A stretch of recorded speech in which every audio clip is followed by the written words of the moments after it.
मित्रांनो, आमच्या चॅनलवर नवीन असाल तर चॅनलला नक्की सबस्क्राईब करा, म्हणजे तुम्हाला मालिकेचे नवनवीन एपिसोड सर्वात अगोदर पाहायला मिळतील. तर तुला शिकवीन चांगलाच धडा या मालिकेमध्ये काय घडलं ते आपण बघणार आहोत. इकडे भुवनेश्वरी इकडे फुलपगारेंना कॉल करते आणि फुलपगारेंना बोलते की तुम्ही अक्षरांना कामावरून काढून टाका. आता फुलपगारे बोलतो पण का, अक्षराने काही केलेलं नाही आहे आणि तुम्ही तिला का काढायला म्हणताय. तर भुवनेश्वरी बोलते आम्ही तुम्हाला जेवढं सांगितलं तेवढं करा, नाही तर आम्ही तुम्हाला त्या शाळेतून काढून टाकू. आतापर्यंत आम्ही त्या शाळेवर बुलडोजर चालवलेला नाही आहे आणि जर तुम्ही म्हणाल तर याचमुळे तुमच्यासोबत साऱ्या शिक्षकांची नोकरी जाईल आणि शाळेला ताळा लागेल. हे तुम्हाला हवं आहे का, की तुम्हाला अक्षराला बाहेर काढणं, हे तुम्ही विचार करा.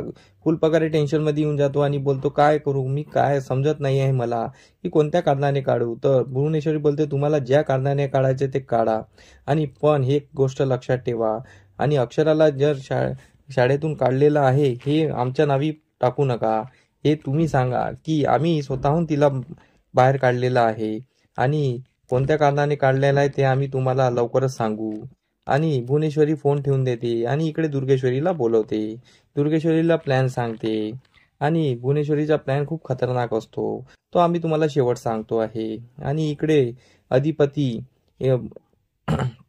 इकडे अधिपती मदनला भेटायला आलेला असतो. तो मदन कारमध्ये बसतच असतो. तो मदनच्या कारजवळ येतो आणि कारचा दरवाजा पकडतो आणि बोलतो बाहेर या.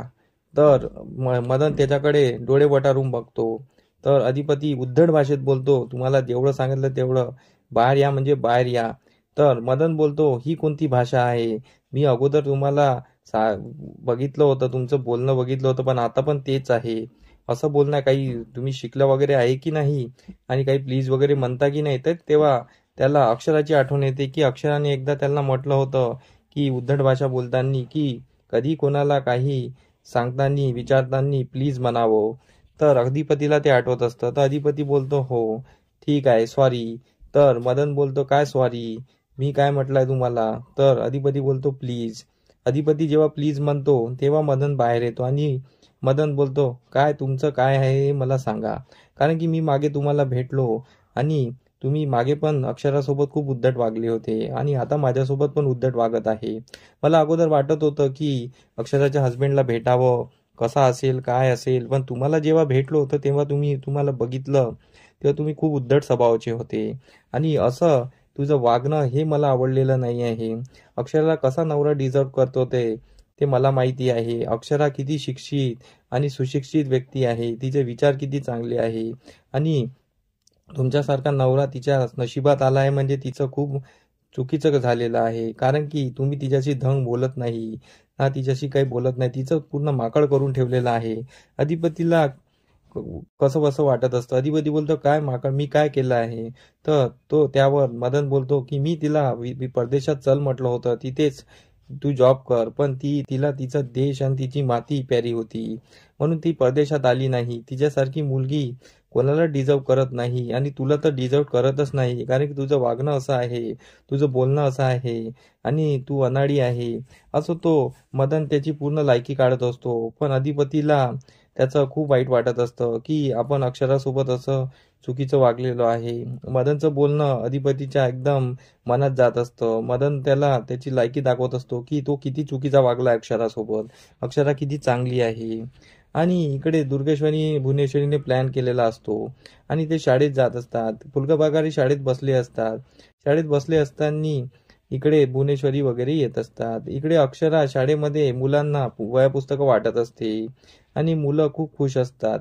आता मुलांना खुश बघून अक्षराला पण छान वाटत असतं. इकडे भुवनेश्वरी दुर्गेश्वरीला बोलवते आणि ती एका मुलाला घेऊन येत असते. त्या मुलाला खूप लागलेलं असतं आणि बोलते ताई बघ ना या मुलाला किती लागलं आहे, आणि शाळेतल्या मास्तरींनी मारलेला आहे, अक्षराने मारलेला आहे. तर त्याच्या मुलाचे आई बाबा येतात आणि बोलतात तुमच्या शाळेतील त्या मॅडमनी, अक्षरा मॅडमनी याला खूप मारलेला आहे. पण फुलपगारीला विश्वास होत नाही. फुलपगारी बोलतो असं होऊच शकत नाही, कारण की की अक्षरा अशी करूच शकत नाही.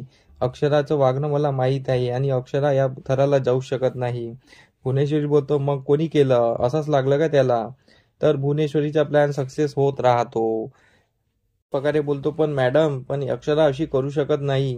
तर भुवनेश्वरीचा हा प्लॅन त्या मुलाला लागलेलं असून आता भुवनेश्वरी या थराला गेली आहे की अक्षराला शाळेतून बाहेर काढण्यासाठी त्या मुलाला सुद्धा मारलेलं आहे तिने. आणि इकडे अधिपतीच्या मनात मदनने पूर्ण त्याची लायकी काढून टाकलेली आहे. आता समोरील भागात आपल्याला हे पाहणं रंजक ठरणार आहे की मदनच्या बोलण्यामुळे अधिपतीचा स्वभाव बदलेल का, की इकडे भुवनेश्वरीने केलेल्या कारस्थानामुळे अक्षरा शाळेच्या बाहेर निघेल आणि फुलपगारे अक्षराला खरं सांगेल का, आणि फुलपगाराच्या सांगण्यामुळे अधिपतीचे डोळे उघडेल का, हे आपल्याला समोरील भागात कळणारच आहे. तर तुम्हाला तुला शिकवीन चांगला जणा हा एपिसोड कसा वाटला, या एपिसोडमध्ये तुम्हाला काय चुकीचं वाटलं आणि ही सिरियल का तुम्हाला आवडत नाही, हे आम्हाला कमेंटद्वारे नक्की सांगा. धन्यवाद.